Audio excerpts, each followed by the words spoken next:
What is going on, everybody? Chu here, bringing you a finale season review, or season finale review, excuse me, of Rascal Does Not Dream of Santa Claus. Now, I felt like this episode, first and foremost, had a lot going on. It was fast-paced, but not to the point to where it wasn't too much, it wasn't a lot at once, it just felt fast-paced, and I'm fine with that.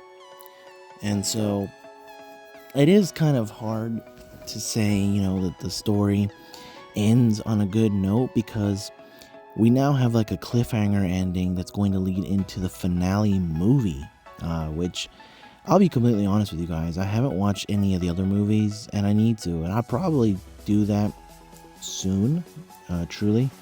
I'll probably watch those and give my thoughts on those, because I really do love this series. I've enjoyed it a lot, and I feel like I'm missing some dots here, and especially with the ending with Toko Kiroshima still not being fully solved. I need to know more, so we'll get to that. But anyway, this episode though, this finale, it felt good. I liked it, but a bit rushed. SAKUTA, among the chaddest of the chads, really. I'm really glad that SAKUTA came through in the end when he needed to the most. But let's go ahead and get right into it. So we start this episode with SAKUTA having to go, along with Akagi, to Hokkaido. They need to go talk to Fukuyama. They need to have him remember Nene somehow. We saw that she had forgotten who she was, and at this point it's getting bad. And before it got worse, they needed to go. I like that Akagi decided to leave. She knew about the events, so to have someone else to accompany SAKUTA was actually the smart move. They get there, and when they do, we have SAKUTA showing Fukuyama the little trophy that was handed to Nene when she won. And thankfully, this was enough to kind of trigger his memories back. He remembers everything. He feels bad. He starts, remembering exactly how it went down, how they got together. And it's sweet but bittersweet. And so I feel for the guy. He definitely didn't intend to lose her or forget her. And it got to where he's like, he keeps saying it to SAKUTA. It's like he loves her, he really loves her. And so they have to get back. They're on a time crunch, and so they get back, and it's getting close to when, I guess we can go call her Toko for right now, Toko Kiroshima is going to do something to MAI. And we see that they try to talk to her, they try to get her to understand what's going on. And luckily, after some talking to, we see that she remembers. In fact, we see that she remembers so much that she kind of consoles Furiyama, and we see that they're together still. They're still together, which is great. But now we get a bit of information that we feared, and that is that there are other Toko Kiroshimas.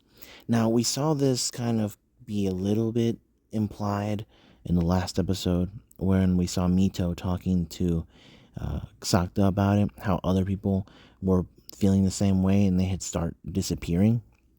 And so we see that when SAKUTA arrives there along with Akagi, we see that there's a bunch of Santas there.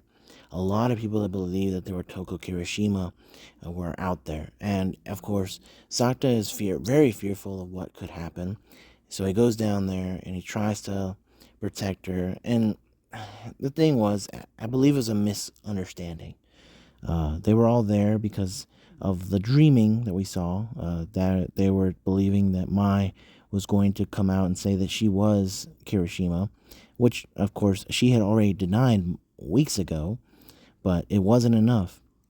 And so we see that he saves her when people started being pushed onto the stage and getting knocking stuff over.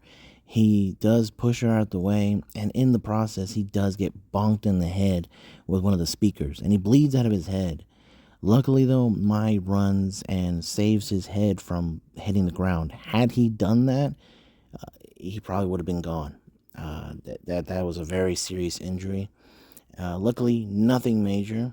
I love how when he wakes up, he sees Futaba, he sees Akagi, and he's being taken by his one of his best friends, Kanumi, which, he's a firefighter, but he's driving the EMS truck, and so everyone gets there, and he gets out, and it's nice. It's actually really nice that everyone that he made contact with throughout the season reached out or was there for him. And then by, the end, Mai was there getting the car, and they walk out. And it almost puts a nice little ribbon to the whole season, that nothing happened to Mai, and he was able to prevent it, even though it was a bit of a misunderstanding. The people that were Toko went back to normal. They all kind of explained their stories. But now the ending, at the very end of the season, we see him talking to Mito and running young Mai. So definitely still a loose end that we need to see the ending of all this, and I'm excited. That's it for me, guys. I'll catch you later.